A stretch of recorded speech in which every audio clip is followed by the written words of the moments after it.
Happy Saturday! Running Jargons Part 5. Jogger. Controversial term, sometimes slur.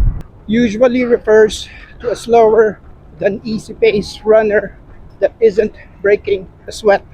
Clydesdale. A big person who runs slowly and deserves nothing less but your maximum respect. Mammal or middle-aged man in Lycra. I think this is the older version of the Pinoy Gempoy. A jerk on a bike who thinks he's entitled to take up the whole pathway. Usually travels in pack. Might call you a walker, a jogger, or an abala sa daan.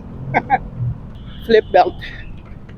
A way of carrying your phone on your run if you can't stand being without it for an hour. Garmin, a GPS watch. Strava, a Facebook for runners. And finally, Color Run. Sabi ng Better Business Bureau sa States, scam daw yun. Yun lang. Again, happy Saturday.